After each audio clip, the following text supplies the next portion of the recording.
Welcome. My name is Jenny Robertson. This year I've had the great pleasure of serving as writer in residence for Front Street Writers, a partnership between the National Writers Series and Traverse City Area Public Schools. Along with my co-teacher, Carrie Woofter, we've been teaching creative writing to a classroom of talented high school writers. I'd like to introduce you to one of those.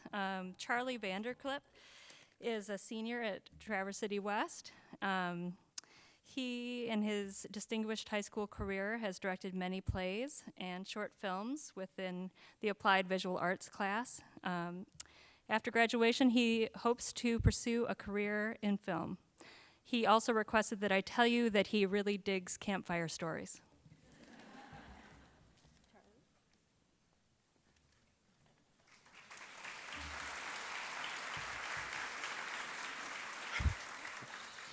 Hi, I'm Charlie Vanderclip. When I was approached to read an excerpt from my essay, Ode to a Psycho Killer, I was pretty surprised. I mean, you're all here to talk about romance novels, not horror films, right? But, whatever. I'm the rebellious youth, and I have the podium, and when I think about it, you guys are kind of actually the target audience, so I'm just gonna go for it. Psycho, The Exorcist, Silence of the Lambs, Rosemary's Baby, and The Shining. These are all deemed classics by the public eye.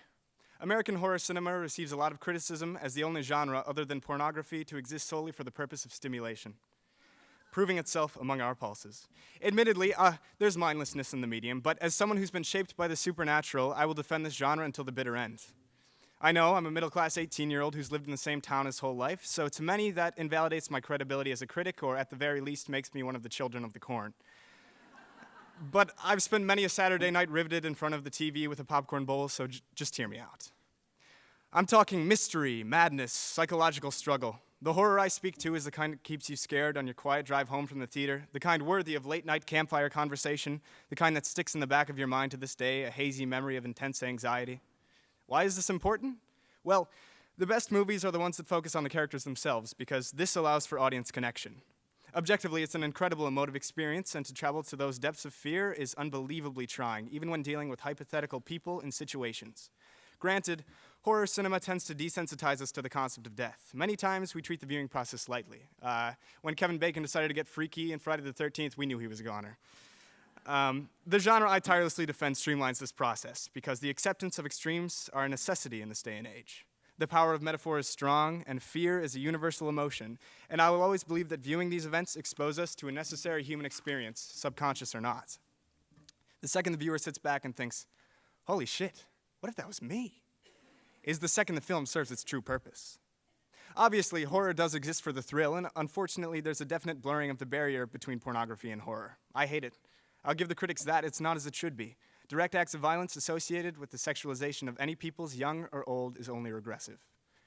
But if you view it on a more intelligent front, horror is the most effective industry in terms of social progression. The archetypal final girl is always a resourceful, self-sufficient individual who's always prevailing against all odds.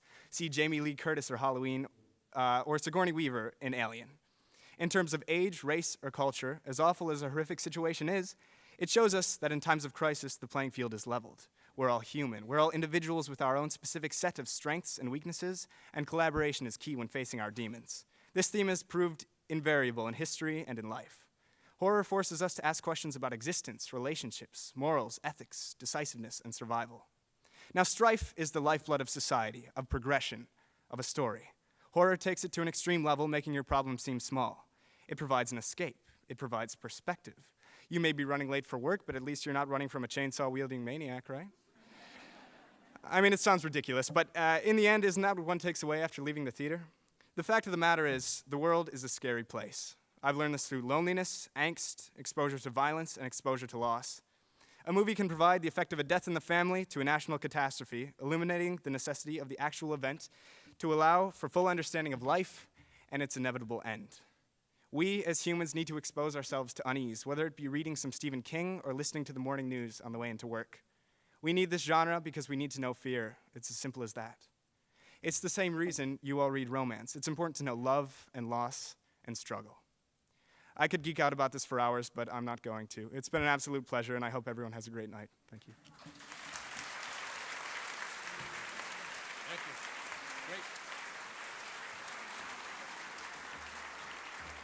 That was